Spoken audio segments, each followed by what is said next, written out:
Hello students, last lecture में हमने coordination chemistry complete कर लिया था, कोऑर्डिनेशन कंपाउंड्स कंप्लीट कर लिया था।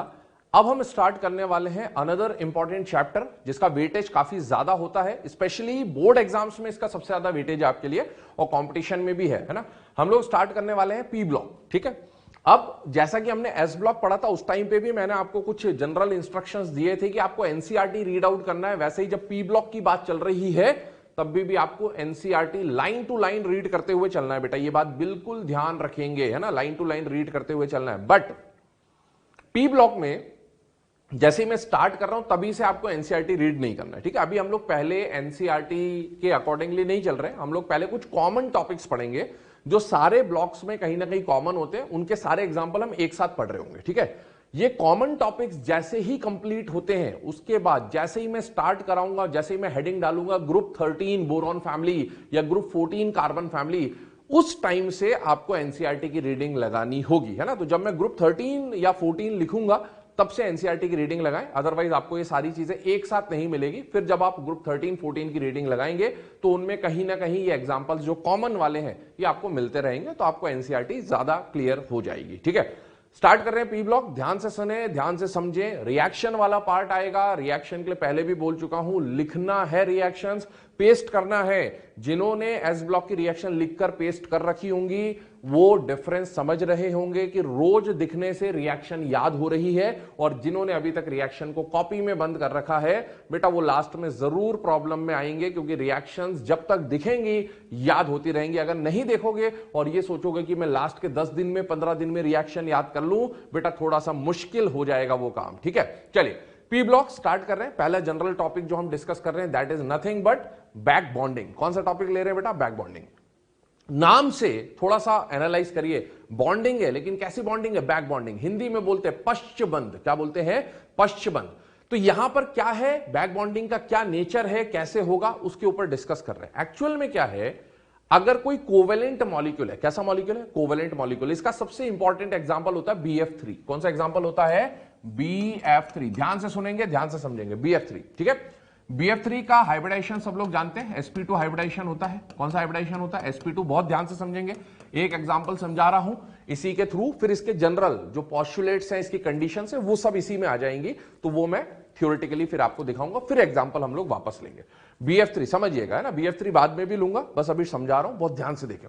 BF3 ये बना दिया। क्या ये मॉलिक्यूल एक कोवेलेंटली बॉन्डेड मॉलिक्यूल है? यस।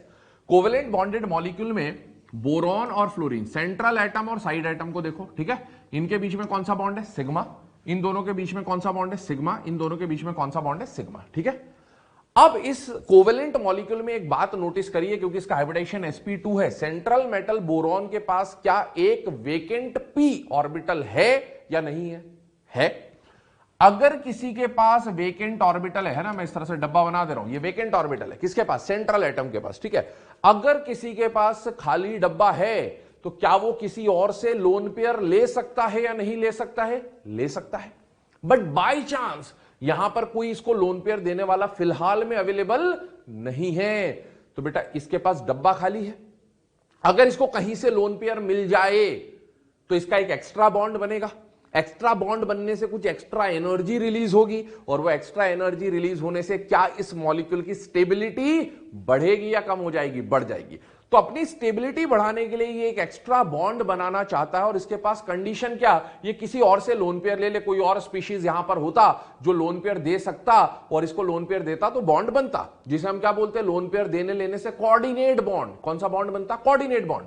मान लो एक स्पीशीज एक्स होता, कोई भी होता, ये एक्स है ना, हेलोजन नहीं है, ये इसको लोन पेयर देता तो इनके बीच में, दो स्पीशीज के बीच में पहला बॉन्ड बन रहा होता, उसे हम क्या बोलते हैं? Sigma type coordinate bond. क्या बोलते हैं? Sigma type coordinate bond, dative bond, ठीक है। लेकिन मान लीजिए ये स्पीशीज अभी अवेलेबल नहीं है, ठीक है। BF3 की कंडीशन फिलहाल में भी वही है, अभी बोरॉन के पास डब्बा खाली, ये चाहता है एक एक्स्ट्रा बॉन्ड बना लिया जाए। तो बेटा एक बात समझो, इस फ्लोरीन को देखिए, फ्लोरीन के इलेक्ट्रॉनिक स्ट्रक्चर को समझिए, इलेक्ट्रॉन डॉट स्ट्रक्चर को समझिए। फ्लोरीन के पास 6 इलेक्ट्रॉन खुद के, एक इलेक्ट्रॉन यहां और एक बोरॉन का। क्या फ्लोरीन का, इस फ्लोरीन का, इस फ्लोरीन का, इस फ्लोरीन का, तीनों की कंडीशन सेम? क्या तीनों फ्लोरीन के ऑक्टेट कंप्लीट है? यस। क्या फ्लोरीन के पास, तीनों फ्लोरीन के पास लोन पेयर है? यस। तो अगर किसी का ऑक्टेट कंप्लीट हो और उसके पास लोन पेयर हो, क्या वो लोन पेयर दे सकता है? यस। इसका मतलब क्या हुआ कि यहां पर जब कोई और लोन पेयर नहीं दे पा रहा है, ये तीनों में से कोई एक फ्लोरीन अपना लोन पेयर इस बोरॉन को दे सकता है और ये लोन पेयर ले सकता है। तो अगर ऐसा हुआ, तीनों में से कोई एक, क्यों? क्योंकि एक ही तो डब्बा खाली है ना? तो अब अगर इसने एक लोन पेयर इसको दिया और इसने लोन पेयर लिया, लोन पेयर देने और लेने का मतलब ऐसा नहीं कि इसने रख लिया और इसके पास से गायब हो गया, नहीं, शेयर हो रहा है दोनों के बीच में, अनइक्वल शेयरिंग, ठीक है? तो ये जो बॉन्ड बना दूसरा, ये बोरॉन और फ्लोरीन के बीच का पहला बॉन्ड है या दूसरा बॉन्ड है? दूसरा। और दूसरा बॉन्ड जो बनेगा वो कौन से टाइप का बनेगा? पाई टाइप का। और ये बॉन्ड कोऑर्डिनेट बॉन्ड है या नहीं है? तो ये जो पाई टाइप का कोऑर्डिनेट बॉन्ड बनता है, this type, pi type of coordinate bond is nothing but called BB. क्या बोलते हैं इसको? बीबी। बीबी मतलब बैक बॉन्डिंग, ठीक है ना? तो ये जो पाई टाइप का कोऑर्डिनेट बॉन्ड बन रहा है, इसको हम बोलते हैं बैक बॉन्डिंग। अब डेफिनेशन सुनिएगा। when a pi type coordinate bond, when a pi type coordinate bond is formed between already covalently bonded atoms within a molecule, ये एक ही मॉलिक्यूल है बेटा, within a molecule, intramolecular, intra मतलब within the molecule, ठीक है ना? तो जब within the molecule दो ऑलरेडी कोवेलेंटली बॉन्डेड एटम्स के बीच में एक पाई टाइप का कोऑर्डिनेट बॉन्ड बन जाए, तो इस फिनोमिना को क्या बोला जाता है? Back bonding. क्या बोला जाता है? Back bonding.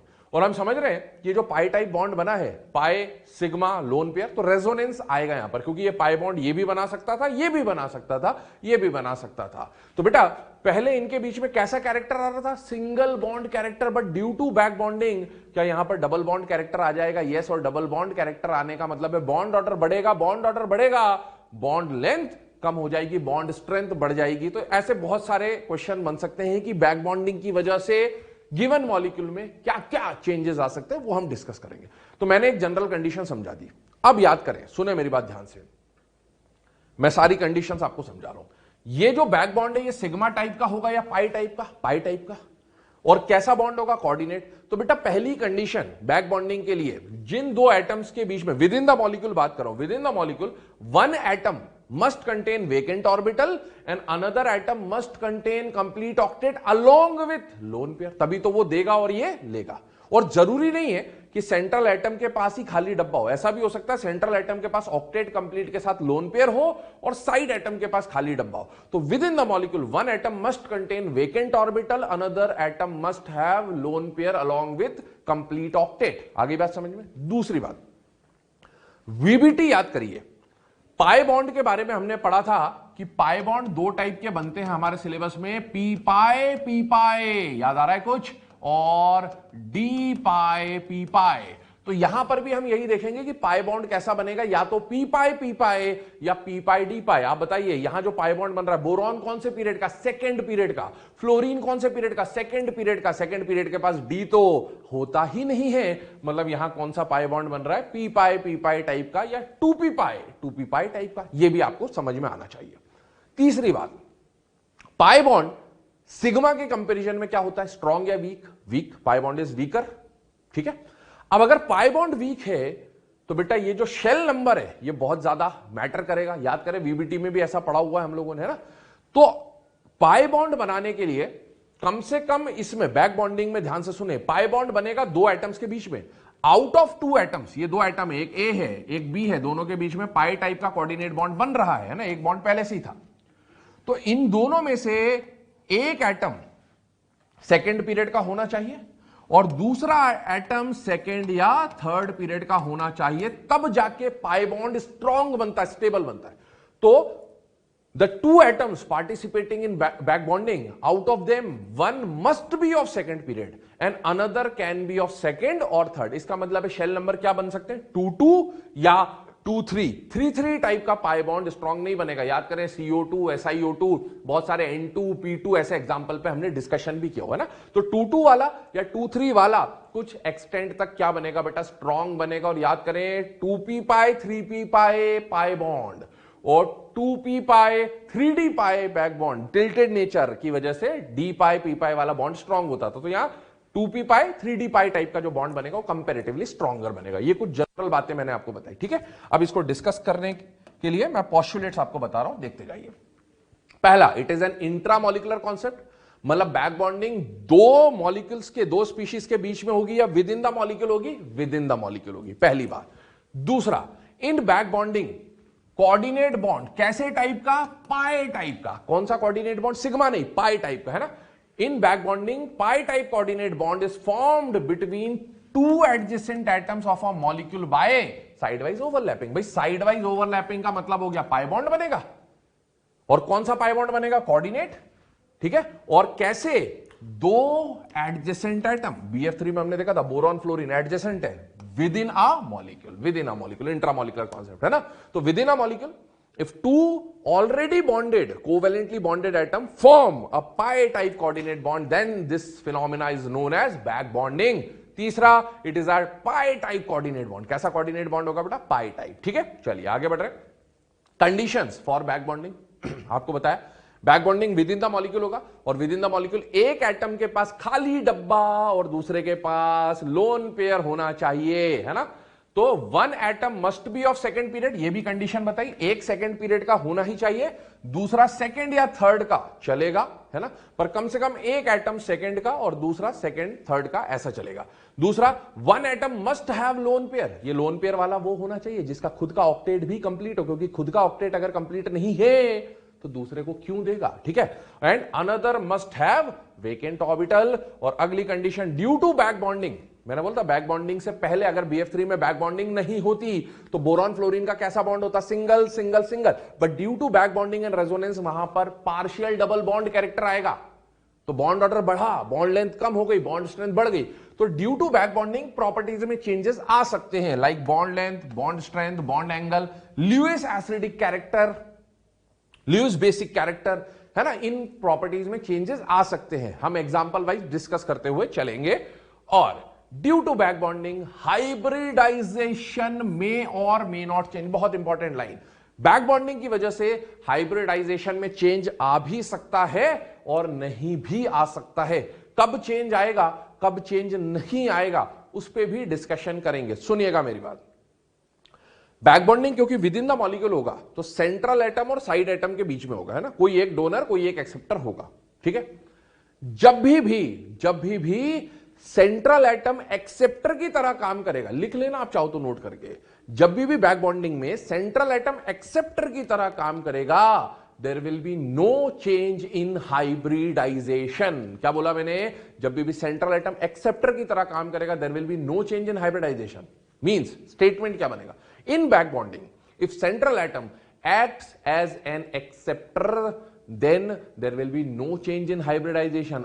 और दूसरा स्टेटमेंट उल्टा, अगर सेंट्रल एटम डोनर की तरह काम करेगा तो वो अपना लोन पेयर देगा, तो पहले हाइब्रिडाइजेशन में जो आपने लोन पेयर काउंट किया था वो नहीं है, क्योंकि वो पाई बॉन्ड में चेंज हो गया, और पाई बॉन्ड को हम हाइब्रिडाइजेशन में काउंट नहीं करते। तो in back bonding if central atom acts as donor then there will be change in hybridisation, और हाइब्रिडाइजेशन कभी भी इंक्रीज नहीं होगा, इस केस में डिक्रीज होगा। जैसे sp3 था तो कम हो जाएगा, sp2 हो जाएगा, इस तरह की बात आने वाली है, ठीक है। आगे देखें, types of back bonding. Back bonding क्या था, सिग्मा या पाई।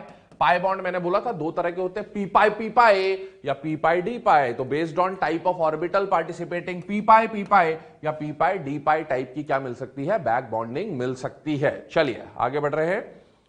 सबसे पहला एग्जांपल पी पाई टाइप के बैक बॉन्डिंग का है ना। अब ये हम एक क्लासिफिकेशन समझ रहे हैं, बाकी जगह आपसे पूछा जा सकता है कहां पी पाई है, कहां पी डी पाई है, तो वो आप चेक करना, पहले भी हम लोग हाइब्रिडाइजेशन के टाइम पे या वीबीटी के टाइम पर बात कर चुके हैं, ठीक है। एग्जांपल पहला वही ले रहा हूं, BF3 जो अभी आपको समझाया था। देखिए BF3 है ना, बहुत इंपॉर्टेंट एग्जांपल है। BF3 की कंडीशन समझिएगा बेटा। हम जानते हैं BF3 में बोरॉन का हाइब्रिडाइजेशन sp2 होता है, जो मैंने अभी आपको बताया था। ये फ्लोरीन आ गया, ये फ्लोरीन आ गया, ये फ्लोरीन आ गया, ठीक है। क्या बोरॉन का हाइब्रिडाइजेशन यहां पर sp2 है? यस। ध्यान से सुनना, क्योंकि बैक बॉन्डिंग की वजह से हाइब्रिडाइजेशन चेंज हो सकता है, इसीलिए हम यहां पर ये बात लिख रहे हैं। Before back bonding hybridisation is sp2। क्या है? sp2। फिर आफ्टर बैक बॉन्डिंग चेक करेंगे कि हाइब्रिडाइजेशन चेंज हुआ या नहीं हुआ। अब एक बात बताओ, इनमें से फ्लोरीन के पास ऑक्टेट पूरा है और लोन पेयर है ना। यहां पर भी इस फ्लोरीन का ऑक्टेट पूरा है, लोन पेयर है, यस। इस फ्लोरीन का भी ऑक्टेट पूरा है, लोन पेयर है। और बोरॉन के पास क्या है? खाली डब्बा। फ्लोरीन के पास तो खाली डब्बा है ही नहीं, बोरॉन के पास है खाली डब्बा। और वो खाली डब्बा कौन सा ऑर्बिटल है? sp2 के बाद क्या बचा? इसका हाइब्रिडाइजेशन क्या है यहाँ? sp2। sp2 के बाद क्या? एक p ऑर्बिटल इसके पास बचा हुआ है, यस। वो p ऑर्बिटल जो बचा हुआ है, p ऑर्बिटल का शेप कैसा होता है? डंबल। ये बना दिया मैंने डंबल। आगे बात समझ में? ये पूरा एक ही ऑर्बिटल है, दो मत समझना है ना, ये लोब से दो। एक डब्बा खाली है ना, इसको मैं ऐसे भी रिप्रेजेंट कर रहा हूं, देखेगा ध्यान से ताकि कंफ्यूजन ना हो। Fluorine fluorine fluorine, fluorine is containing lone pair. और बोरॉन का वो जो डब्बा खाली है ब्लू कलर से जो बताया आपको, वो सपोज मैं यहां बना दे रहा हूं, ठीक है। अब बोरॉन के पास एक डब्बा खाली, ये किसी से लोन पेयर ले सकता था, पर लोन पेयर देने वाला कोई आया नहीं। इसको एक बॉन्ड बनाना है, एनर्जी रिलीज करनी है, तो ये क्या सोचेगा? खुद के अंदर ही बॉन्डिंग कर लूं अगर कंडीशन है तो, ताकि कुछ तो एनर्जी रिलीज हो जाए, कुछ तो स्टेबिलिटी बढ़ जाए। तो ये क्या करेगा? फ्लोरीन के पास लोन पेयर देने की कैपेसिटी है, बोरॉन के पास लोन पेयर लेने की कैपेसिटी है। डब्बा कितना खाली? एक। तो तीनों में से कोई एक फ्लोरीन लोन पेयर दे देगा, कोई भी एक दे देगा। मैं मान के चल रहा हूं ऊपर वाला दे रहा है, ठीक है। अच्छा एक बात और बताओ, ये जो p ऑर्बिटल है, sp2 का शेप कैसा होता है? प्लेनर। sp2 का शेप कैसा होता है? प्लेनर। ये जो p ऑर्बिटल है ना बचा हुआ, ये परपेंडिकुलर है। अगर sp2 इस प्लेन पे बनाए तो ये p ऑर्बिटल ऐसा है, ठीक है ना। तो अब ये जो फ्लोरीन है, ये फ्लोरीन है, इसमें सपोज इस फ्लोरीन ने अपना लोन पेयर इसको दिया, तो ये वाली जो ओवरलैपिंग होगी पाई बॉन्ड में, वो कैसी होती है? साइड वाइज ओवरलैपिंग, है ना। तो ये साइड वाइज ओवरलैपिंग हुई। और यहां पर ये जो बॉन्ड बना, ये सिग्मा टाइप का है या पाई टाइप का है? पाई टाइप का। तो जब ऑलरेडी कोवेलेंटली बॉन्डेड एटम्स के बीच में एक पाई टाइप का कोऑर्डिनेट बॉन्ड बनता है विद इन द मॉलिक्यूल, जिसमें से एक एटम सेकेंड पीरियड का और दूसरा एटम सेकेंड या थर्ड पीरियड का हो, तो इस तरह के बॉन्ड को क्या बोलते हैं बेटा? बैक बॉन्ड बोलते हैं। क्या ये पाई टाइप कोऑर्डिनेट बॉन्ड बन गया? Yes, this is a pi type coordinate bond, है ना। ये फुल फॉर्म आप लिख लीजिएगा, पाई टाइप कोऑर्डिनेट बॉन्ड। और इसी पाई टाइप कोऑर्डिनेट बॉन्ड को हम लोग क्या बोल रहे हैं? Back bonding. आगे बात समझ में? अब देखिए, बैक बॉन्डिंग हो गई। Before back bonding hybridisation was sp2। After back bonding check कर लीजिए, चेक कर लीजिए। सेंट्रल एटम के लिए हाइब्रिडाइजेशन निकाल रहे, कितने सिग्मा बॉन्ड है? 3 sigma 3। Lone pair central atom पे कितने? 0। तो 3 + 0 का सम 3 आएगा। 3 का मतलब है हाइब्रिडाइजेशन अभी भी क्या होगा? sp2। तो hybridization before back bonding was also sp2 and after back bonding is also sp2। मतलब in this case there is no change in hybridization due to back bonding. यहां पर बैक बॉन्डिंग की वजह से हाइब्रिडाइजेशन चेंज नहीं हुआ। और मैंने अभी आपको स्टेटमेंट बोला था, whenever in back bonding central atom acts as acceptor, ये एक्सेप्टर है, तो बैक बॉन्डिंग की वजह से हाइब्रिडाइजेशन में चेंज कभी नहीं आएगा। क्यों नहीं आएगा? आप खुद सोचिए। यहां पर पहले भी 3 सिग्मा थे, सेंट्रल एटम पे लोन पेयर 0 थे। अब सेंट्रल एटम ने एक बॉन्ड बनाया, पर वो कौन सा बॉन्ड बनाया? पाई टाइप का। पाई टाइप में तो वो खुद ले ही रहा है, और पाई टाइप को हम काउंट नहीं करते, इसीलिए there will be no change in hybridization whenever central atom acts as an acceptor in back bonding, ठीक है। हाइब्रिडाइजेशन में चेंज नहीं आया, लेकिन क्या other properties like bond order, bond length, bond strength, इनमें चेंज आएगा या नहीं आएगा? यस आएगा। देखें क्या चेंज आ सकता है, नहीं आ सकता, देखिएगा।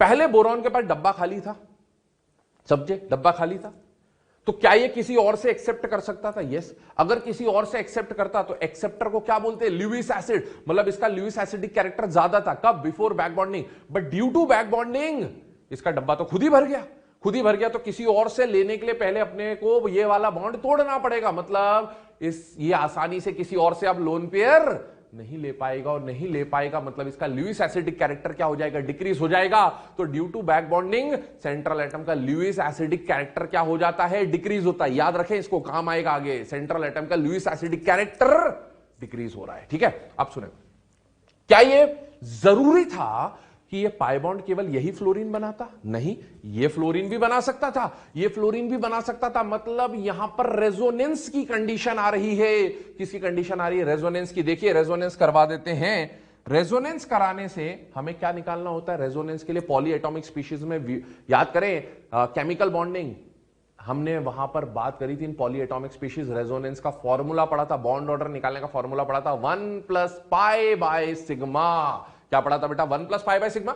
तो इस केस को देखो, यहां पाई बॉन्ड है, तो इसका जब बॉन्ड ऑर्डर निकालेंगे आप, है ना, मैं यहां लिख दे रहा हूं, यहां लिख दे रहा हूं, बॉन्ड ऑर्डर निकाल रहे हैं 1 प्लस पाई बॉन्ड कितना है स्ट्रक्चर में, एक पाई बॉन्ड है, सिग्मा कितने 3, बॉन्ड ऑर्डर कितना आ गया 1.33। ये 1.33 क्या बता रहा है, एक बॉन्ड पूरा है और दूसरा बॉन्ड पूरा नहीं बना है, 1 और 2 के बीच में है, तो एक से ज्यादा दो से कम, मतलब हम क्या बोलेंगे इसे, पार्शियल डबल बॉन्ड। क्या बोलेंगे, पार्शियल डबल बॉन्ड। क्या बोलेंगे, पार्शियल डबल बॉन्ड। ये बॉन्ड किसका है, ये बॉन्ड ऑर्डर किसका है, बॉन्ड ऑर्डर मतलब होता है दो एटम्स के बीच में बनने वाले बॉन्ड, और ये बॉन्ड ऑर्डर किसका है, सेंट्रल एटम और साइड एटम। मतलब बोरॉन फ्लोरीन का बॉन्ड ऑर्डर पहले कितना था, single single single. Due to back bonding bond order बढ़ेगा, हमेशा बैक बॉन्डिंग की वजह से बॉन्ड ऑर्डर बढ़ेगा ही, फिक्स है। क्यों, क्योंकि एक पाई बॉन्ड बनेगा, और पाई बॉन्ड आते ही बॉन्ड ऑर्डर बढ़ जाएगा, क्योंकि पहले सिंगल था और अब डबल बॉन्ड कैरेक्टर आएगा, ठीक है ना। अब सुने, जैसे ही रेजोनेंस हुआ, तो ये पाई बॉन्ड में यहां भी बना सकता था, इसके रेजोनेटिंग स्ट्रक्चर और भी बन सकते हैं, यहां भी बना सकता था, यहां भी बना सकता था, यहां भी बना सकता था, पर इसका जो रेजोनेंस हाइब्रिड बन के आएगा, एक्चुअल जो स्ट्रक्चर हाइब्रिड बन के आएगा वो बना रहा हूं बेटा, बोरॉन फ्लोरीन फ्लोरीन फ्लोरीन, ये बना दिया। अब ये जो पाई बॉन्ड था ड्यू टू रेजोनेंस ये डीलोकलाइज हो जाएगा, तो एक बॉन्ड तो पूरा बन गया बोरॉन फ्लोरीन का, और दूसरा बॉन्ड कैसा बनेगा, पार्शियल। तो पार्शियल बॉन्ड को आप जानते हैं इस तरह से हम लोग डॉटेड लाइन से रिप्रेजेंट करते हैं, ये पार्शियल डबल बॉन्ड, ये पार्शियल डबल बॉन्ड, और ये पार्शियल डबल बॉन्ड, ठीक है ना, डॉटेड लाइन से। तो ये जो रेजोनेंस वाला पाई बॉन्ड है ये तीनों में डीलोकलाइज होगा, और partial double bond, partial double bond, partial double bond. देखिए पहले सिंगल बॉन्ड था यहां पर, और बैक बॉन्डिंग की वजह से डबल बॉन्ड कैरेक्टर आ गया, मतलब बॉन्ड ऑर्डर बढ़ गया, बॉन्ड ऑर्डर बढ़ गया, बॉन्ड लेंथ कम, बॉन्ड स्ट्रेंथ बढ़ जाएगी। आ रही बात समझ में, यस, ठीक है। तो ये तो हो गया इसका आफ्टर रेजोनेंस, है ना, यहां लिख भी दे रहा हूं रेजोनेंस होगा, मैंने सारे रेजोनेटिंग स्ट्रक्चर्स नहीं बनाए, मैंने डायरेक्ट हाइब्रिड बना दिया है, ठीक है।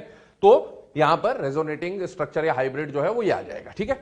स्ट्रक्चर देख लिया आपने, अब आगे की बात करते हैं। Boron and fluorine both belong to second period, boron और फ्लोरीन जिनके बीच में बैक बॉन्डिंग, हमने दो तरह के बैक बॉन्ड पढ़े ना, पी पाई और पी पाई डी पाई, पाई बॉन्ड दो तरह के होते हैं, तो बेटा सेकंड पीरियड के ही तो हैं दोनों, दोनों के पास डी है नहीं, तो इसीलिए यहां पर 2p या पी पाई टाइप का बैक बॉन्डिंग हो रहा होगा, ठीक है। अब ड्यू टू बैक बॉन्डिंग, सुनना मेरी बात, ड्यू टू बैक बॉन्डिंग क्या क्या चेंजेस आए, क्या बॉन्ड ऑर्डर बढ़ गया, यस, है ना, देखिएगा। Due to back bonding in BF3 partial double bond character are developed, है ना, और किसमें पार्शियल डबल बॉन्ड कैरेक्टर आ जाएगा, BF बॉन्ड में, ठीक है। Due to which BF bond strength increases, पहले सिंगल बॉन्ड था, अब डबल बॉन्ड टाइप का कैरेक्टर आ रहा है, पार्शियल डबल बॉन्ड कैरेक्टर आ रहा है, तो बेटा बॉन्ड ऑर्डर इंक्रीज, है ना, ड्यू टू बैक बॉन्डिंग, है ना, BF3 की बात कर रहे हैं, सब में अलग अलग बातें हो सकती है। Due to back bonding bond order increases, bond length decreases, bond strength increases, bond angle के लिए बताइए क्या होगा, सेम। बॉन्ड एंगल पहले भी 120 डिग्री था, बॉन्ड एंगल बाद में भी 120 होगा, तो इसमें बॉन्ड एंगल में कोई चेंज नहीं आएगा, लेकिन बाकी चीजों में इफेक्ट आ रहा है जो आपके सामने लिखा। और देखें experimental BF bond length, actually जो है ना बॉन्ड लेंथ आई है, और थ्योरेटिकल बॉन्ड लेंथ, तो बेटा थ्योरेटिकली तो हम ये बोलते हैं विदाउट बैक बॉन्डिंग कि सिंगल बॉन्ड होना था, ठीक है, और एक्सपेरिमेंटली जब देखा गया तो वहां बैक बॉन्डिंग मिली, तभी तो पता चला बैक बॉन्डिंग हुई। एक्सपेरिमेंटल डेटा जो मिला बोरॉन फ्लोरीन का वो कम मिला, तो आप देखिए bond length due to back bonding क्या हो जाएगी, डिक्रीज हो जाएगी। तो एक्सपेरिमेंटल जो बॉन्ड लेंथ है वो कम मिली, और थ्योरेटिकल बॉन्ड लेंथ क्या मिली, ज्यादा, ये कंडीशन आ गई। और सुने, इसमें Lewis acidic character, back bonding नहीं थी तो बोरॉन के पास खाली डब्बा था, लेकिन बैक बॉन्डिंग हो जाने से उसका खाली डब्बा भर गया, तो अब क्या वो किसी और से लोन पेयर ले पाएगा, नहीं, और लोन पेयर एक्सेप्ट नहीं कर पाएगा, तो बेटा ल्यूइस एसिडिक कैरेक्टर क्या हो जाएगा, डिक्रीज। मैंने आपको बोला था due to back bonding Lewis acidic character decrease हो रही है यहां पर, और हाइब्रिडाइजेशन में कोई चेंज नहीं आया था। Before back bonding also hybridization was same, and after back bonding also hybridization was same. ये तो पहला एग्जांपल हमने समझा। अब देखें एक इंपॉर्टेंट क्वेश्चन है ना, बैक बॉन्डिंग पे वैसे एग्जाम्स में बेटा बहुत कम क्वेश्चन आए हुए हैं, जिनमें से जो आए हुए क्वेश्चन हैं, दो क्वेश्चन मेनली इसके ऊपर पूछे गए, उनमें से एक क्वेश्चन, पहला क्वेश्चन हम यहां डिस्कस कर रहे हैं, that is Lewis acidic nature. अभी मैंने आपको जस्ट थोड़ी देर पहले बोला कि बैक बॉन्डिंग की वजह से ल्यूइस एसिडिक नेचर क्या होने लगेगा, कम होने लगेगा। कैसे कम हो रहा है, देखें आपको दिया BF3 BCl3 BBr3 BI3, हम बोरॉन के halides, fluoride, chloride, bromide, iodide, और बेरिलियम के भी हैलाइड्स की बात करेंगे, दोनों में ऑर्डर सेम रहेगा। पहले मैं बोरॉन समझा दे रहा हूं, सिमिलरली बेरिलियम में भी होगा, ठीक है। अब आप देखो ये बना दिया, ऑर्डर आपके सामने लिखा हुआ है, बट इसको समझ रहे हैं, देखिएगा आप लेफ्ट टू राइट जा रहे हो, बैक बॉन्डिंग के हिसाब से अप्रोच करिए। BF3 मैंने समझा दिया, ठीक है। BF3 में बोरॉन के पास खाली डब्बा था, फ्लोरीन के पास लोन पेयर थे, with in the molecule back bonding हुई।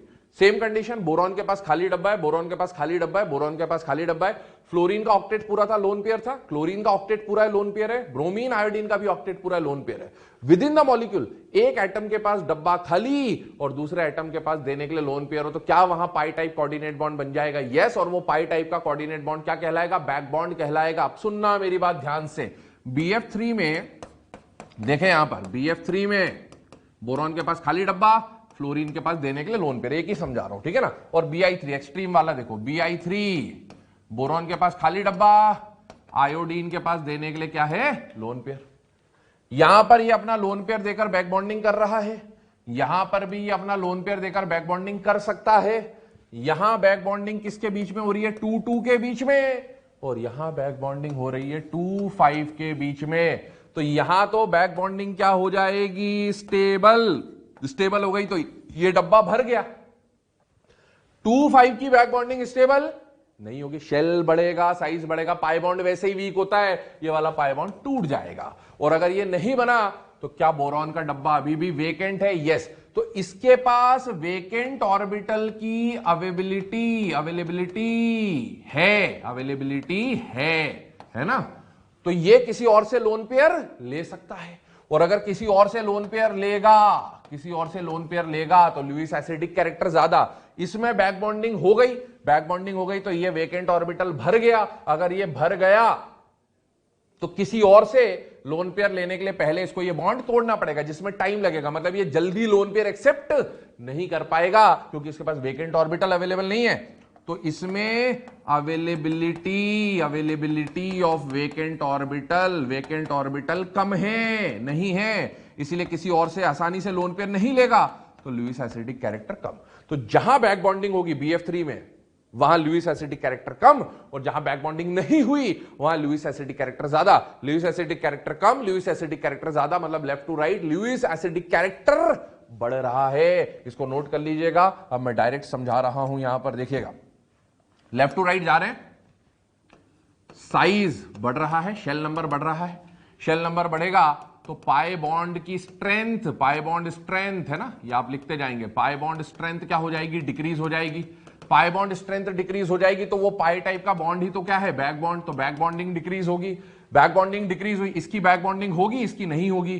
तो अगर बैक बॉन्डिंग डिक्रीज हो रही तो अवेलेबिलिटी ऑफ वेकेंट ऑर्बिटल बढ़ रही है। इसके पास वेकेंट ऑर्बिटल नहीं होगा, इसके पास वेकेंट ऑर्बिटल होगा। और अगर वेकेंट ऑर्बिटल अवेलेबल है तो किसी और से लोन पेयर एक्सेप्ट करने की टेंडेंसी बढ़ जाएगी। तो लोन पेयर एक्सेप्टिंग टेंडेंसी बढ़ रही है, इसका मतलब है लुईस एसिडिक कैरेक्टर बढ़ता जाएगा। तो आप देखिए BF3 से ज्यादा लुईस एसिडिक कैरेक्टर किसका? BI3 का। चेक करें, लेफ्ट टू राइट जाने पर साइज बढ़ रहा है, एक्सटेंट ऑफ बैक बॉन्डिंग कम हो रही है, लोन पेयर एक्सेप्टिंग टेंडेंसी बढ़ रही है, तो लुईस एसिडिक नेचर या लुईस एसिडिक कैरेक्टर बढ़ जाएगा। सेम कंडीशन बेरिलियम हैलाइड्स के लिए भी आएगी, BeF2, BeCl2, BeBr2, BeI2, same condition, same explanation. तो उसमें मैं कुछ एक्सप्लेन नहीं कर रहा हूं, डायरेक्ट बता रहा हूं आपको। देखें, ऑर्डर बढ़ रहा है, साइज बढ़ रहा है, एक्सटेंट ऑफ बैक बॉन्डिंग कम हो जाएगी, लोन पेयर एक्सेप्टिंग टेंडेंसी बढ़ जाएगी, तो लुईस एसिडिक स्ट्रेंथ भी बढ़ जाएगा। तो ये एग्जाम में आया हुआ क्वेश्चन है, और यहां से आप देख सकते हैं कि बैक बॉन्डिंग की वजह से लुईस एसिडिक कैरेक्टर में चेंजेस आ सकते हैं, वो हमने यहां पर डिस्कस किया। चलिए आगे बात कर रहे हैं सेकेंड टाइप का जो बैक बॉन्ड है, that is P pi d pi back bonding. कौन सी back bonding? P pi d पाई। पाई बॉन्ड दो तरह के, पी पाई या फिर पी पाई डी पाई। तो पी पाई का एग्जांपल लिया BF3, वेरी इंपॉर्टेंट। अब पी पाई डी पाई का एक एग्जांपल देख रहे हैं, और इससे रिलेटेड क्या क्वेश्चन आ सकते हैं वो भी देखेंगे। चलिए, एग्जांपल है ट्राइसिलाइल अमाइन। क्या है ट्राइसिलाइल अमाइन? मतलब NH3 हम पढ़ते, तीनों हाइड्रोजन हटा के 3 सिलाइल ग्रुप है ना, मिथाइल CH3, सिलाइल SiH3, तो 3 SiH3 के ग्रुप लगा दिए, ये बन गया आपका ट्राइसिलाइल अमाइन। अब सुनिएगा मेरी बात ध्यान से, पहले NSiH3 थ्राइस का मैं स्ट्रक्चर आपको समझा रहा हूं, सुनना मेरी बात ध्यान से, देखते जाइएगा, नोट भी कर लीजिएगा। NSiH3 NSiH3, NH3 कुछ इसी तरह से बनता है NH3, तो H जो होता है NH3 का वो भी मोनोवैलेंट होता है और SiH3 भी मिथाइल रेडिकल वगैरह की तरह अल्काइल ग्रुप की तरह मोनोवैलेंट है, तो ये NSiH3 बन गया। अब देखिए क्या यहां पहली कंडीशन बैक बॉन्डिंग हो सकती है, नहीं हो सकती है, होगी नहीं होगी, वो सब चीजें चेक करवा रहा हूं आपको। पहले इस मॉलिक्यूल को देखिए, क्या विद इन द मॉलिक्यूल, सुनना मेरी बात, क्या विद इन द मॉलिक्यूल किसी एटम का ऑक्टेट पूरा है? सेंट्रल एटम नाइट्रोजन को देखो, नाइट्रोजन के 2 इलेक्ट्रॉन यहां है, 2 इलेक्ट्रॉन यहां है, 2 इलेक्ट्रॉन यहां, शेयरिंग के बाद है ना, और 2 यहां, ऑक्टेट पूरा है। और ऑक्टेट पूरा होने के साथ साथ क्या नाइट्रोजन के पास लोन पेयर भी है? यस। अगर किसी का ऑक्टेट पूरा लोन पेयर हो, क्या वो दे सकता है? यस दे सकता है, किसी और को भी दे सकता है, बट अभी कोई लेने के लिए आया नहीं है, तो ये खुद के अंदर भी लेन देन कर सकते हैं बैक बॉन्डिंग में, ठीक है। सिलिकॉन को देखो भाई, नाइट्रोजन से डायरेक्टली कौन बॉन्डेड है? सिलिकॉन, तो ये देखो नाइट्रोजन कौन से पीरियड का? सेकंड। सिलिकॉन कौन से पीरियड का? थर्ड। तो बेटा 2 और 3 के बीच में क्या बैक बॉन्डिंग हो सकती है? यस, बैक बॉन्डिंग के लिए एक एटम सेकंड पीरियड का होना ही चाहिए और एक एटम सेकंड या थर्ड का चल सकता है, चलेगा बिल्कुल। इसके पास है लोन पेयर देने का, अब देखो ये तो लोन पेयर देने को तैयार, क्या सिलिकॉन लोन पेयर ले सकता है? Yes, because silicon contains vacant D orbital. Silicon के पास क्या है लिखेंगे आप लोग, है ना, सिलिकॉन के पास में वेकेंट डी ऑर्बिटल है, तो यहां बैक बॉन्डिंग हो सकती है, ऐसा नहीं कि हो ही जाएगी, या ये हम अभी चेक कर रहे हैं, बैक बॉन्डिंग हो सकती है, यस। अब बैक बॉन्डिंग अगर होगी, सुनना, बैक बॉन्डिंग अगर होगी तो बैक बॉन्डिंग की वजह से क्या हाइब्रिडाइजेशन में चेंज आ सकता है बेटा? यस। तो हम 2 कंडीशन सेपरेट लेके चल रहे हैं, before back bonding and after back bonding check करेंगे ना, बिफोर बैक बॉन्डिंग, है ना। अब एक बात बताओ, हाइब्रिडाइजेशन जनरली किसका निकालते हैं? सेंट्रल मेटल का। सेंट्रल एटम कौन है बेटा? नाइट्रोजन, सेंट्रल एटम का, है ना। तो नाइट्रोजन के 3 sigma bond, 1 lone pair, 3 sigma 1 lone pair, 3 + 1 4, 4 मतलब hybridization is sp3। Before back bonding hybridization क्या हो गई? sp3। अब चेक करिए बैक बॉन्डिंग, बैक बॉन्डिंग की कंडीशन है, बिल्कुल है, सेटिस्फाई हो सकती है, यस। नाइट्रोजन अपना लोन पेयर देगा, तीनों सिलिकॉन के पास वेकेंट डी ऑर्बिटल है, पर देने के लिए तो एक ही लोन पेयर है, तो किसी एक को दे देगा, इसको दे दिया मान लो। क्या यहां बैक बॉन्डिंग पॉसिबल है? यस। अब बैक बॉन्डिंग क्या है बेटा? एक पाई टाइप का बॉन्ड है, बिल्कुल है। पाई टाइप का बॉन्ड कैसे कैसे बन सकता है? पी पाई और पी पाई डी पाई। आप बताइए नाइट्रोजन कौन से पीरियड का? सेकेंड, 2p पाई। और सिलिकॉन का हाइब्रिडाइजेशन खुद निकालो, सिलिकॉन का हाइब्रिडाइजेशन निकालो, 3 हाइड्रोजन के साथ सिग्मा, 1 नाइट्रोजन के साथ सिग्मा, मतलब सिलिकॉन का हाइब्रिडाइजेशन sp3, सिलिकॉन का हाइब्रिडाइजेशन sp3, उसके पास p खाली नहीं है, तो सिलिकॉन जो वेकेंट ऑर्बिटल अप्लाई करेगा, यूज करेगा, वो कौन सा होगा? d। तो सिलिकॉन अपना यूज करेगा d, तो यहां पर कौन सा बॉन्ड बनेगा? 2p पाई 3d पाई। क्या ये p पाई d पाई टाइप की बैक बॉन्डिंग का एग्जांपल है बेटा? यस। आगे बात समझ। अब सुने, ये जो पाई बॉन्ड था, क्या ये जरूरी था यहीं बने? नहीं, यहां भी बन सकता था, यहां भी बन सकता था। इसका मतलब क्या? यहां पर रेजोनेंस हो सकता है, यस। यहां पर क्या हो जाएगा? रेजोनेंस हो जाएगा। पॉली एटॉमिक स्पीशीज में रेजोनेंस हुआ। बॉन्ड ऑर्डर निकालिए, बॉन्ड ऑर्डर का फॉर्मूला 1 + पाई बाय सिग्मा। तो बेटा 1 प्लस, एक ही पाई बॉन्ड है, सिग्मा बॉन्ड कितने? 3, 1 + 1/3, अगेन आ जाएगा 1.33। मतलब ना कहीं पर सिंगल बॉन्ड है, ना कहीं डबल बॉन्ड है, हर जगह कैसा बॉन्ड आएगा? पार्शियल डबल बॉन्ड आएगा। क्या आएगा? पार्शियल डबल बॉन्ड आएगा। और पार्शियल डबल बॉन्ड के बाद, सुनना, पार्शियल डबल बॉन्ड के बाद की कहानी समझिएगा। यहां पर एक स्ट्रक्चर बना रहा हूं, SiH3, देखते जाइएगा ध्यान से, ड्रॉ भी कर लीजिएगा इसको। SiH3 नाइट्रोजन के पास पहले लोन पेयर था, अब नहीं है क्योंकि वो पाई बॉन्ड में इन्वॉल्व हो गया। अब देखो, before back bonding hybridisation was sp3। After back bonding central atom nitrogen का हाइब्रिडाइजेशन निकालिए। आफ्टर बैक बॉन्डिंग कितने सिग्मा बॉन्ड है नाइट्रोजन के साथ? 3, लोन पेयर 0, पाई काउंट नहीं होता, तो 3 + 0 की कंडीशन 3 का मतलब है हाइब्रिडाइजेशन sp2। देखिए, before back bonding hybridization of nitrogen was sp3 and after back bonding hybridization of nitrogen is sp2। मतलब हाइब्रिडाइजेशन में चेंज आया या नहीं आया? आया। Due to back bonding hybridisation में और मे नॉट चेंज। यहां चेंज हो रही है, इससे पहले BF3 में चेंज नहीं हो रही थी। मैंने कंडीशन बोली थी, BF3 में याद करो बोरॉन एक्सेप्ट कर रहा था, central atom was acceptor. Whenever central atom is acceptor, there is no change in hybridization due to back bonding. But इस केस में देखो, central atom accept कर रहा है या डोनेट कर रहा है? डोनेट कर रहा है। ये जो एक लोन पेयर पहले आपने हाइब्रिडाइजेशन में सिग्मा प्लस लोन पेयर में काउंट किया था, वो यहां काउंट नहीं हो रहा। तो whenever central atom acts as donor, there will always be change in hybridisation. और हाइब्रिडाइजेशन बताइए बढ़ेगा या कम हो जाएगा? कम हो जाएगा। sp3 से sp2, क्योंकि जो लोन पेयर 1 था वो लोन पेयर 0 हो जाएगा, तो डिक्रीज इन हाइब्रिडाइजेशन आपको मिलेगा। और एक बात समझिए, इसका हाइब्रिडाइजेशन था sp3, उसका हाइब्रिडाइजेशन है sp2 की ज्योमेट्री, इसकी ज्योमेट्री क्या होती है? टेट्राहेड्रल, पिरामिडल, ठीक है ना, क्योंकि एक लोन पेयर है। और यहां पर क्या बनेगा? Trigonal planar. तो स्ट्रक्चर ऐसा नहीं आएगा, स्ट्रक्चर ट्राइगोनल प्लेनर आएगा। क्या आएगा? Trigonal planar. sp3 में बॉन्ड एंगल 109.5 डिग्री के आसपास होता है, sp2 में बॉन्ड एंगल 120 डिग्री होता है। अब बात ये आती है, सर एग्जाम में क्वेश्चन आया ट्राइसिलाइल अमाइन का हाइब्रिडाइजेशन बताइए। क्या बताऊंगा सर? sp3 या sp2? sp2 बताओगे, क्योंकि यहां बैक बॉन्डिंग होती है। और इसका जो बॉन्ड एंगल एक्चुअल में मिला वो कितना मिला? 120। अगर बॉन्ड एंगल 120 मिला तो मैं क्या बोलूंगा? हाइब्रिडाइजेशन कौन सी हो सकती है? sp3 या sp2? sp2। तो आप ध्यान रखें, sp2 hybridisation after back bonding वाली ही कंडीशन आपको बतानी है। चलिए इसको इरेज कर रहा हूं, देखिएगा ध्यान से। स्ट्रक्चर एक आ रहा है यहां पर, ठीक है। ये जो NSiH3 आप एक काम करें, ये मैं हटा दे रहा हूं, यहां पॉज करके इसको पहले नोट कर लें। इसके जस्ट बाद जो अगली स्टेप आएगी, ये पाई बॉन्ड रेजोनेंस में जाएगा, ठीक है। और दूसरी बात, sp2 है तो ट्राइगोनल प्लेनर, तो अगली ज्योमेट्री वही आ रही है इसके जस्ट बाद में, है ना। अगली स्टेप पे आएगी, मैं इरेज करके बता दे रहा हूं आपको। देखिए ये आ गया, है ना। वो जो पाई बॉन्ड था वो तीनों में डीलोकलाइज हो गया, और sp2 हाइब्रिडाइजेशन की वजह से ट्राइगोनल प्लेनर स्ट्रक्चर बन रहा है। इसका P और इसका D, ये बन गया P पाई D पाई। बॉन्ड एंगल मैंने बता दिया 120 डिग्री, तो ये टाइप आ गया। अब सुने, पहले NSiH3 जो था, सुनना मेरी बात ध्यान से, NSiH3 लोन पेयर पहले था, बाद में वो बैक बॉन्डिंग में इन्वॉल्व हो गया। तो बेटा अगर इसमें बैक बॉन्डिंग नहीं होती तो क्या इसके पास लोन पेयर था? यस। क्या कोई इस अदर स्पीशीज अगर आता खाली डब्बा लेके, तो क्या ये लोन पेयर उसको भी दे सकता था? यस। अगर लोन पेयर देगा तो कौन सा कैरेक्टर आता है? Lewis basic character. Lewis basic character क्या होता है? ज्यादा। अगर किसी को लोन पेयर देने की टेंडेंसी है इसके पास, तो इसका लुईस बेसिक कैरेक्टर ज्यादा। बट बैक बॉन्डिंग हो जाने की वजह से ये लोन पेयर अवेलेबल है या यूटिलाइज हो गया within the molecule?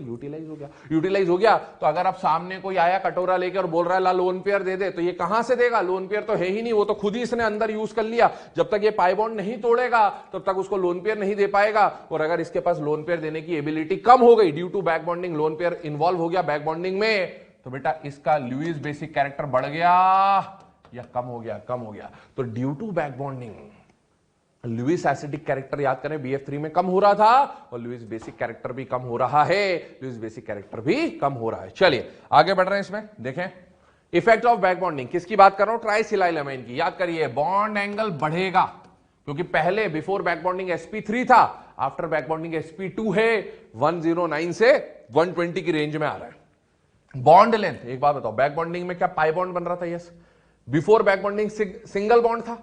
Due to back bonding 1.33, bond order हमेशा बढ़ता है बैक बॉन्डिंग से, क्योंकि पाई कैरेक्टर आएगा। बॉन्ड ऑर्डर बढ़ेगा, बॉन्ड लेंथ कम हो जाएगी। और हाइब्रिडाइजेशन इस केस में क्या हो रहा था? चेंज हो रहा था। जब भी central atom donor, hybridization will change. आगे बात समझ में? यस। चलिए आगे बढ़ रहे हैं, एक एग्जांपल ले रहे हैं। शेप ऑफ ट्राइमिथाइलमाइन, अभी हमने ट्राइसिलाइल पढ़ा, अब उन्हीं को कंपेयर कर रहे हैं।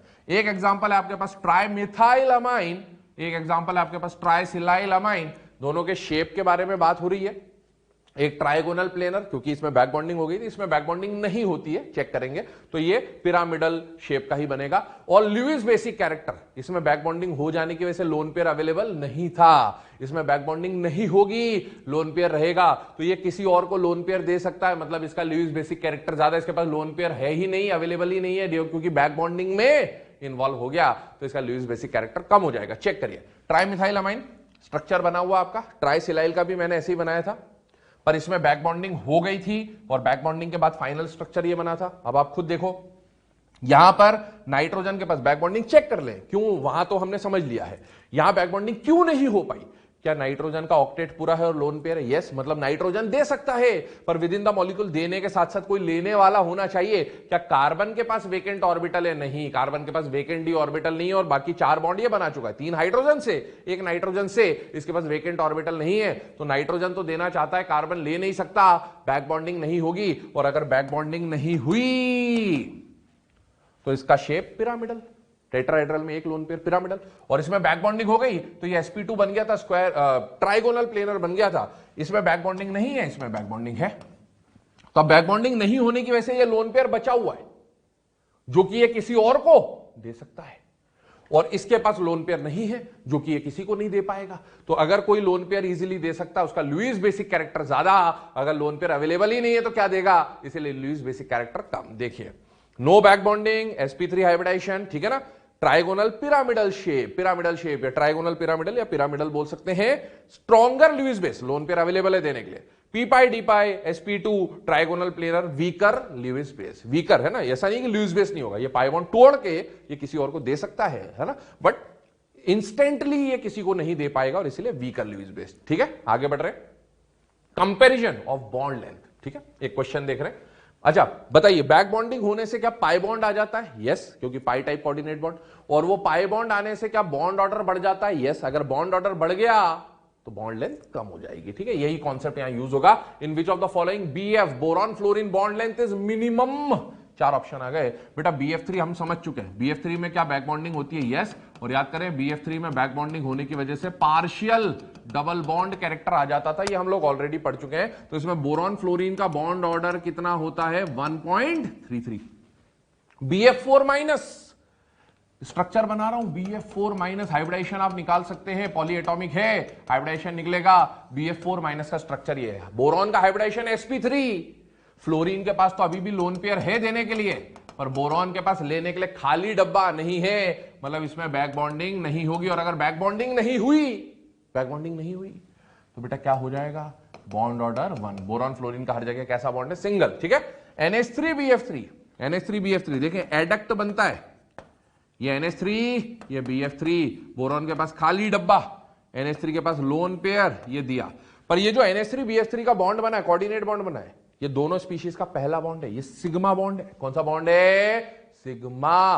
और सिग्मा बॉन्ड को बैक बॉन्ड में काउंट नहीं करते, बिकॉज बैक बॉन्डिंग तो विद इन द मॉलिक्यूल बनती है, दो अलग अलग स्पीशीज में नहीं होती है। इसका मतलब इसमें BF3 का जो बॉन्ड है वो कैसा है? सिंगल बॉन्ड ही तो है, तो बॉन्ड ऑर्डर यहां भी 1, तो यहां भी BF3 का बॉन्ड ऑर्डर 1, यहां भी BF3 का बॉन्ड ऑर्डर 1, यहां BF3 में बोरॉन फ्लोरीन का बॉन्ड ऑर्डर 1.33। अब याद करें, बॉन्ड लेंथ के फैक्टर्स पढ़ाए थे आपको, क्या पढ़ाए थे? फैक्टर्स। पहला फैक्टर हमेशा शेल नंबर, बोरॉन फ्लोरीन की बॉन्ड लेंथ देखनी है तो तीनों एग्जांपल्स में बोरॉन फ्लोरीन का शेल नंबर तो सेम होगा, 2 2 2 2 2 2।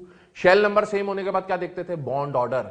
जिसका बॉन्ड ऑर्डर ज्यादा उसकी बॉन्ड लेंथ कम, मतलब मिनिमम बॉन्ड लेंथ किसका हो जाएगा? फर्स्ट एग्जांपल जो है, फर्स्ट ऑप्शन जो है, उसका मिनिमम बॉन्ड लेंथ आपको देखने को मिलेगा। ठीक है, moving on to the next, compare Lewis basic strength. अभी आपको समझा दिया, लुईस बेस है ना, लोन पेयर है तो लुईस बेसिक कैरेक्टर ज्यादा, लोन पेयर कम है, इलेक्ट्रॉन डेंसिटी कम है तो देगा नहीं, तो लुईस बेसिक कैरेक्टर कम हो जाएगा। चेक करें दो example, dimethyl ether, disilyl ether, जैसे अभी ट्राई मिथाइल अमाइन और ट्राई सिलाइल अमाइन देखा था, वही कॉन्सेप्ट है। CH3 twice O, SiH3 twice O। Structure देखें सबसे पहले, O CH3 ट्वाइस और दो लोन पेयर है, सेम CH3 के बदले कौन आ जाएगा? SiH3। सुनना मेरी बात, इसका स्ट्रक्चर भी पहले ऐसे ही बनेगा ना, ऐसा SiH3 लोन पेयर, दोनों का hybridisation sp3 before back bonding sp3। बेटे यहां पर चेक करो, बैक बॉन्डिंग की कंडीशन चेक करो, होगी या नहीं होगी, चेक कर रहे हैं पहले तो वो बैक बॉन्डिंग है या नहीं है। इसमें भी चेक कर रहे हैं बैक बॉन्डिंग है या नहीं है। देखिए, क्या यहां पर ऑक्सीजन का ऑक्टेट पूरा है और लोन पेयर है? बेटा यस, जिसका ऑक्टेट पूरा है, लोन पेयर है, वो दे सकता है। और विद इन द मॉलिक्यूल, क्योंकि back bonding is an intramolecular concept, with in the molecule क्या कार्बन लोन पेयर ले सकता है? नहीं ले सकता, क्योंकि वेकेंट ऑर्बिटल एब्सेंट है, तो यहां बैक बॉन्डिंग नहीं होगी। आगे बात समझ में? ठीक है, इस वाले केस को देखो, ये कंडीशन थी, same oxygen could act as a donor. क्या सिलिकॉन के पास वेकेंट ऑर्बिटल है? यस, वेकेंट ऑर्बिटल अवेलेबल है, प्रेजेंट है, इसका मतलब है सिलिकॉन लोन पेयर लेगा, तो ये हो गया। दोनों मत दे देना, ठीक है ना। जनरली ऐसा होता है बैक बॉन्डिंग में, एक एटम एक ही लोन पेयर डोनेट करता है इन जनरल, ठीक है ना। तो ये एक लोन पेयर देगा, एक लोन पेयर दिया तो बेटा एक बात समझे, क्या यहां पर एक लोन पेयर बच गया? यस, और एक लोन पेयर देने की वजह से हाइब्रिडाइजेशन लगभग sp2 आ गया और ये स्ट्रक्चर बन गया, ठीक है। अब यहां पर ये जो स्ट्रक्चर बना, इसमें लोन पेयर एक ही है, इलेक्ट्रॉन डेंसिटी जो अवेलेबल है वो कम है, और इसमें दो लोन पेयर है, मतलब available electron density is more. जिसके पास ज्यादा डेंसिटी वो आसानी से देगा, जिसके पास कम डेंसिटी वो मुश्किल से देगा। जो आसानी से देगा उसका लुईस बेसिक कैरेक्टर ज्यादा, और जो मुश्किल से देगा उसका लुईस बेसिक कैरेक्टर कम, है ना। तो इसका मतलब है यहां बैक बॉन्डिंग नहीं है, यहां बैक बॉन्डिंग प्रेजेंट है, जिसकी वजह से देखें no back bonding, sp3 V shape, stronger Lewis base, p pi d pi back bonding है ना, सेकंड पीरियड और थर्ड पीरियड का d pi, sp2 hybridisation of oxygen, V shape structure बन रहा है और वीकर लुईस बेस आ जाएगा। ठीक है, चलिए कंपेयर, अगला क्वेश्चन जो बन सकता है, अभी हमने लुईस एसिड और लुईस बेस के एग्जांपल समझे, इस पे अगला क्वेश्चन जो बन सकता है बेटा वो एसिडिक स्ट्रेंथ, और ध्यान से सुनना, CH3OH SiH3OH है ना, एग्जाम में आया हुआ क्वेश्चन है, एग्जाम में आया हुआ क्वेश्चन है। अब एक बात सुनना, एसिडिक स्ट्रेंथ लिखा है, लुईस एसिडिक स्ट्रेंथ नहीं दिया है। लुईस एसिडिक स्ट्रेंथ में हम क्या देखते हैं, खाली डब्बा अवेलेबल है या नहीं है। एसिडिक स्ट्रेंथ मतलब नॉर्मल जो आर्हीनियस एसिड H+, ये H+ लूज करे, ये H+ लूज करे, जो जितनी जल्दी H+ देगा उसका एसिडिक स्ट्रेंथ उतना ही ज्यादा। स्ट्रक्चर देखिए CH3OH, ठीक है, ओपन कर दिया है, SiH3OH। अब अगर कॉन्जुगेट एसिड बेस वाली थ्योरी आप लगाएं जैसा ऑर्गेनिक में आप करते हैं, बेटा अगर ये एसिडिक स्ट्रेंथ देखना है तो इसका H+ निकालना है और इसका H+ निकालना है। जिस एसिड का कॉन्जुगेट बेस ज्यादा स्टेबल होगा, कॉन्जुगेट बेस ज्यादा स्टेबल मतलब एसिडिक नेचर क्या हो जाएगा, ज्यादा, वो जल्दी H+ रिलीज कर देगा। इसने अगर H+ रिलीज किया तो बेटा क्या मिलेगा आपको, CH3O पे माइनस, क्योंकि H+ निकल गया तो O पे क्या आ जाएगा, नेगेटिव चार्ज, ये आ गया। ऐसे यहां पर अगर H+ निकाल दिया तो इसका कॉन्जुगेट बेस क्या बनेगा, SiH3O-। अब सुनो, इस ऑक्सीजन को देखो, 1 2 3 4 5 6, एक ऑक्सीजन का खुद का इलेक्ट्रॉन था और एक नेगेटिव चार्ज आया, मतलब ऑक्सीजन का यहां पर ऑक्टेट पूरा है, ऑक्टेट पूरा। स्ट्रक्चर एक्सपांड करके बना लेना, ये ऑक्सीजन है ना, ये ऐसा आ गया। यहां कौन है बेटा, CH3, यहां कौन था H, इसमें कितने इलेक्ट्रॉन थे, 2, हाइड्रोजन प्लस के फॉर्म में निकल गया, अपना इलेक्ट्रॉन छोड़ गया, तो यहां ये लोन पेयर, ये लोन पेयर, ये लोन पेयर, और यहां 2 इलेक्ट्रॉन है, मतलब ऑक्सीजन का ऑक्टेट पूरा। यहां पर भी ऑक्सीजन का ऑक्टेट पूरा, ऑक्टेट पूरा है, साथ ही साथ लोन पेयर है। क्या वो दे सकता है, यस दे सकता है, ऑक्सीजन दे सकता है। कार्बन, ये CH3 ऐसा लिखा, बट एक कार्बन से कनेक्टेड होगा, इतना आप समझते हैं, ठीक है ना। क्या कार्बन के पास ऑक्टेट पूरा है, यस, पर कार्बन के पास देने के लिए लोन पेयर नहीं, क्योंकि लोन पेयर किसी पे भी हो सकता है, जरूरी नहीं सेंट्रल पे हो या साइड पे हो, दोनों को चेक कर लीजिए। इसके पास है देने के लिए, इसके पास नहीं कंडीशन, तो ऑक्सीजन दे सकता है, यहां भी ऑक्सीजन दे सकता है।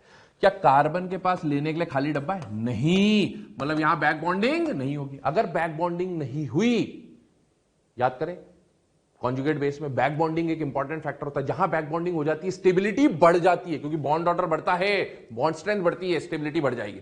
यहां पर बैक बॉन्डिंग हो जाएगी because silicon contains vacant D orbital, तो देखिए नो बैक बॉन्डिंग, इसीलिए कॉन्जुगेट बेस की स्टेबिलिटी कम है, ठीक है। और कॉन्जुगेट बेस की स्टेबिलिटी कम है मतलब ये बनना नहीं चाहेगा, ये लेस स्टेबल है, तो ये ज्यादा स्टेबल इस फॉर्म में रहेगा। इसका मतलब ये H+ जल्दी रिलीज करके इस फॉर्म में चेंज नहीं होगा, तो लेस एसिडिक।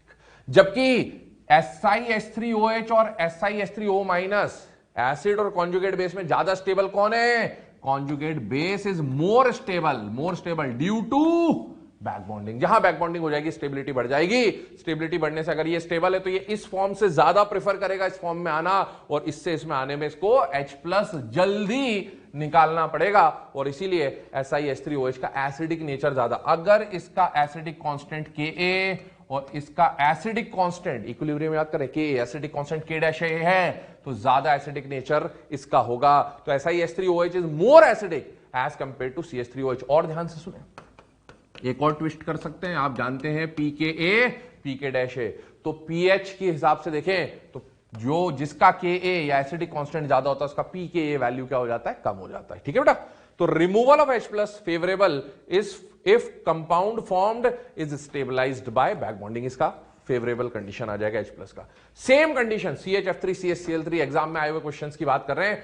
CHF3 क्लोरोफॉर्म फ्लोरोफॉर्म, देखें जैसे ये CHF3 है ना, एसिडिक वैल्यू की बात हो रही है, आर्हीनियस कांस्टेंट की बात कर रहे हैं हम लोग यहां पर एसिडिक वैल्यू के फॉर्म में। CHF3 एक H- निकाला, कॉन्जुगेट बेस क्या बना, CF3- CHCl3 में से एक H+ निकाला, कॉन्जुगेट बेस क्या बना, CCl3-। स्ट्रक्चर को थोड़ा सा एक्सपांड कर दे रहा हूं ताकि समझना आसान हो जाए। ये CF3 आ गया और ये माइनस चार्ज है, कार्बन के 6 इलेक्ट्रॉन, यहां एक नेगेटिव मतलब एक एक्स्ट्रा इलेक्ट्रॉन आ गया और खुद का एक इलेक्ट्रॉन था, मतलब ये भी लोन पेयर है ना, ऐसा देखें। ये स्ट्रक्चर था F F F और CH, ये तो है ही। यहां कार्बन का एक इलेक्ट्रॉन था, हाइड्रोजन का एक इलेक्ट्रॉन था, जैसे ही H+ निकला अपना इलेक्ट्रॉन दे के गया तो कार्बन के पास एक लोन पेयर आ गया ना। तो कार्बन का ऑक्टेट पूरा, सुनना मेरी बात ध्यान से, कार्बन का ऑक्टेट पूरा, देखें कलर शो कर दे रहा हूं, ये कार्बन का इलेक्ट्रॉन, ये हाइड्रोजन, हाइड्रोजन H+ में निकल गया, खुद का इलेक्ट्रॉन देखेगा, तो कार्बन के पास 1 2 3 4 5 6 7 8 कार्बन का ऑक्टेट पूरा। और क्या कार्बन के पास यहां लोन पेयर है, ये नेगेटिव चार्ज के फॉर्म में? यस। अगर किसी का ऑक्टेट पूरा लोन पेयर है, क्या वो दे सकता है? यस, यहां कार्बन दे सकता है। फ्लोरीन के पास भी तो ऑक्टेट पूरा, और फ्लोरीन के पास भी क्या है? लोन पेयर है। तो क्या फ्लोरीन भी दे सकता है? यस। तो कार्बन भी दे सकता है, फ्लोरीन भी दे सकता है, दोनों डोनर हो सकते हैं। पर कोऑर्डिनेट बॉन्ड तो तब बनेगा ना पाई टाइप, जब एक देगा एक लेगा। चेक करो, कार्बन देने के लिए तैयार, क्या फ्लोरीन ले सकता है? नहीं, क्योंकि फ्लोरीन के पास खाली डब्बा नहीं। अब दूसरी कंडीशन चेक कर लो, अगर फ्लोरीन दे, क्या कार्बन ले सकता है? नहीं, क्योंकि कार्बन के पास भी वेकेंट ऑर्बिटल नहीं है। तो यहां दोनों देना चाहते, लेना कोई नहीं चाहता, बैक बॉन्डिंग नहीं होगी। यहां भी सेम कंडीशन है, कार्बन के साथ कितने क्लोरीन है? 3 क्लोरीन है, नेगेटिव चार्ज, और क्लोरीन के कार्बन के पास एक लोन पेयर है, सेम ऐसी कंडीशन है, ठीक है ना, ये वाली। अब कार्बन भी दे सकता है, क्लोरीन भी दे सकता है, क्लोरीन के पास भी फ्लोरीन की तरह लोन पेयर है। अब अगर कार्बन, सपोज क्लोरीन ने दिया, पहले चेक करते हैं, क्लोरीन ने दिया, तो क्या कार्बन ले सकता है? नहीं, कार्बन के पास यहां भी वेकेंट ऑर्बिटल नहीं था, यहां भी वेकेंट ऑर्बिटल नहीं था, ठीक है। अब अगर कार्बन दे, तो क्या क्लोरीन ले सकता है? यस, क्लोरीन ले सकता है, क्योंकि क्लोरीन के पास वेकेंट डी ऑर्बिटल है, तो यहां बैक बॉन्डिंग हो जाएगी। और जहां बैक बॉन्डिंग हो गई, तो कॉन्जुगेट बेस की स्टेबिलिटी बढ़ जाएगी, और कॉन्जुगेट बेस की स्टेबिलिटी बढ़ गई मतलब इसका एसिडिक नेचर ज्यादा, इसका एसिडिक नेचर कम, ठीक है। तो इसको मैं इरेज कर दे रहा हूं, आप चाहे तो ये डायग्राम नोट कर लीजिएगा, ठीक है। देखें, no back bonding, less acidic, ठीक है, और back bonding present, therefore more acidic. CHF3 CHCl3 में उसका अगर K-A मान लें और इसको Ka मान लें, तो जो ज्यादा एसिडिक है उसका Ka वैल्यू क्या मिल जाएगा? ज्यादा। फिर वही कंडीशन, H+ उसमें से आसानी से रिमूव होगा, क्योंकि जो कॉन्जुगेट बेस बन रहा है it will be stabilized by back bonding. किससे स्टेबलाइज हो जाएगा? बैक बॉन्डिंग से स्टेबलाइज हो जाएगा, ठीक है। अब कुछ और पॉइंट में यहां पर डिस्कस कर रहा हूं आपके साथ, ध्यान से देखिएगा, है ना। जैसे अभी विच of the following back bonding is present, चलिए क्वेश्चन इसको ले ही लेते हैं। BF3 में हम लोग ऑलरेडी पढ़ चुके हैं बैक बॉन्डिंग है। BF4- में बैक बॉन्डिंग नहीं होगी, क्यों नहीं होगी? बोरॉन के पास लेने के लिए खाली डब्बा ही नहीं है, और इसलिए बैक बॉन्डिंग नहीं हो पाएगी। OF2OCl2, बहुत ध्यान से देखें, OF2OCl2 स्ट्रक्चर के साथ बता रहा हूं, ध्यान सुनना, जो खास बात मैं बोल रहा था डिस्कस करनी है वो भी समझे। ये OF2 का स्ट्रक्चर है, sp3 हाइब्रिडाइज्ड, OCl2 का स्ट्रक्चर है ना, sp3 हाइब्रिडाइज्ड। बैक बॉन्डिंग की कंडीशन भी चेक करेंगे, एक सेकंड का दूसरा भी सेकंड का, मतलब बैक बॉन्डिंग की फेवरेबल कंडीशन, एक सेकंड एक थर्ड, बैक बॉन्डिंग की फेवरेबल कंडीशन है। ऑक्सीजन का ऑक्टेट पूरा है, साथ ही साथ फ्लोरीन का भी ऑक्टेट पूरा है, और ऑक्सीजन के पास भी लोन पेयर है, फ्लोरीन के पास भी लोन पेयर है, शो नहीं कर रखे हैं, दोनों दे सकते हैं। ऑक्सीजन का ऑक्टेट पूरा, क्लोरीन का भी ऑक्टेट पूरा, इसके पास भी लोन पेयर है, इसके पास भी लोन पेयर है, दोनों दे सकते हैं। अब देखिए एक्सेप्ट कौन कर सकता है। मान लो फ्लोरीन देगा, तो क्या ऑक्सीजन एक्सेप्ट कर सकता है? नहीं, वेकेंट ऑर्बिटल नहीं है। ऑक्सीजन देगा, तो क्या फ्लोरीन एक्सेप्ट कर सकता है? नहीं, क्योंकि वेकेंट ऑर्बिटल नहीं है। तो इस केस में बैक बॉन्डिंग नहीं होगी। अगर बैक बॉन्डिंग नहीं हुई तो हाइब्रिडाइजेशन sp3 ही रहेगा, ठीक है। इस केस में अगर क्लोरीन देगा तो ऑक्सीजन ले नहीं सकता, क्योंकि उसके पास वेकेंट ऑर्बिटल नहीं है। हाँ, ऑक्सीजन देगा तो क्या क्लोरीन ले सकता है? यस, मतलब यहां बैक बॉन्डिंग हो जाएगी, ठीक है। और मैंने बोला जनरली एक ही लोन पेयर डोनेट किया जाता है, ठीक है। तो ये यहां और ये रेजोनेंस हो जाएगा, तो sp2 समवॉट इसका हाइब्रिडाइजेशन आ जाएगा, ठीक है, V शेप बन जाएगा। अब सुने, दोनों में से एक बात सुने, कई बार एग्जाम में ऐसा क्वेश्चन आता है कि यहां बैक बॉन्डिंग नहीं है, यहां है, ठीक है, और 4 ऑप्शन देगा, यहां पूछेगा यहां बैक बॉन्डिंग कैसी है, स्ट्रॉन्ग है या नेग्लिजिबल है। तो बेटा यहां नेग्लिजिबल बैक बॉन्डिंग है। क्या है? Negligible back bonding. क्यों? क्योंकि क्लोरीन के पास क्या है बेटा? लोन पेयर है, और ये जब लोन पेयर देगा तो इसके पास लोन पेयर है, इसके भी लोन पेयर है, दोनों लोन पेयर में क्या होने लगेगा? रिपल्शन होने लगेगा। तो यहां बैक बॉन्ड बन रहा है, पर वो बैक बॉन्ड ज्यादा पावरफुल, ज्यादा स्ट्रॉन्ग नहीं बनेगा। ये बैक बॉन्ड कैसा होगा? नेग्लिजिबल, ठीक है। इसी तरह से सुनना मेरी बात, अभी हमने थोड़ी देर पहले एक एग्जांपल देखा था, OCH3 डाइमिथाइल ईथर डाइसेलाइल ईथर, याद आ रहा है कुछ ऐसा? हाँ, ठीक है ना, ये हम लोग पढ़ चुके हैं, इसलिए मैं डायरेक्टली बोल रहा हूं। इसमें बैक बॉन्डिंग नहीं थी, भूल जाइए। इसमें बैक बॉन्डिंग थी, ऑक्सीजन ने लोन पेयर दिया था, सिलिकॉन ने लोन पेयर लिया था। यहां भी बैक बॉन्डिंग है, यहां भी बैक बॉन्डिंग है। क्वेश्चन आया, दोनों में से स्ट्रॉन्ग बैक बॉन्डिंग कहां? स्ट्रॉन्ग बैक बॉन्डिंग कहां? तो क्या होता है, बच्चे क्या सोचते हैं, यहां भी है, यहां भी है, 2 3 shell number, 2 3 shell number. Chlorine का साइज छोटा, बॉन्ड लेंथ कम, बॉन्ड स्ट्रेंथ ज्यादा, सिलिकॉन का साइज बड़ा, बॉन्ड लेंथ ज्यादा, बॉन्ड स्ट्रेंथ कम, तो ज्यादा स्ट्रॉन्ग किसको बोल देते हैं? इसको। नहीं बेटा, यहां लोन पेयर है, वो एक्सेप्ट नहीं करने देगा इतनी आसानी से। सिलिकॉन के पास कोई लोन पेयर नहीं है, आसानी से एक्सेप्ट करेगा, इसलिए ज्यादा स्ट्रॉन्गर बैक बॉन्ड यहां मिलेगा। तो ध्यान रखें, अगर दोनों पे लोन पेयर हो जिनके बीच में बैक बॉन्डिंग, तो back bonding will be counted as negligible back bonding. आगे बात समझ में? तो यहां बैक बॉन्डिंग नहीं है, यहां बैक बॉन्डिंग है। NF3 बनाइए, NF3 का स्ट्रक्चर फ्लोरीन फ्लोरीन फ्लोरीन बना दिया। फ्लोरीन के पास ऑक्टेट पूरा लोन पेयर है, नाइट्रोजन के पास ऑक्टेट पूरा लोन पेयर है, दोनों दे सकते हैं पर ले कोई भी नहीं सकता क्योंकि दोनों के पास खाली डब्बे नहीं है, नो बैक बॉन्डिंग। आगे बात समझ में? ऐसा ही H3OH अभी हमने थोड़ी देर पहले बनाया ही था, ठीक है, जो एसिडिक नेचर वाली जो बात करी थी हम लोगों ने, देख सकते हैं आप, ये वाला है ना, तो ये ऑलरेडी आपने देख रखा है। और BF3 NF3 इसमें भी कोई कंडीशन नहीं होगी क्योंकि ये एग्जांपल में बॉन्ड लेंथ वाला जो एग्जांपल बताया था उसमें ले चुका हूं। मैं एक बार क्लियर कर दे रहा हूं, इसमें ऑप्शंस आपके सामने आ रहे हैं, एग्जांपल्स आपके सामने आ रहे हैं, किसमें बैक बॉन्डिंग है और किसमें बैक बॉन्डिंग नहीं है, ठीक है। तो ये हमने कुछ कंडीशन समझी। अब एक और एक्स्ट्रा एग्जाम्पल मैं इसमें आपको बता दे रहा हूं जो हमें आगे काम में भी आएगा, आपने लास्ट ईयर पढ़ा भी होगा। B3N3H6 इसको बोलते हैं इनऑर्गेनिक बेंजीन, है ना। ऑर्गेनिक बेंजीन क्या होता है बेटा? C6H6।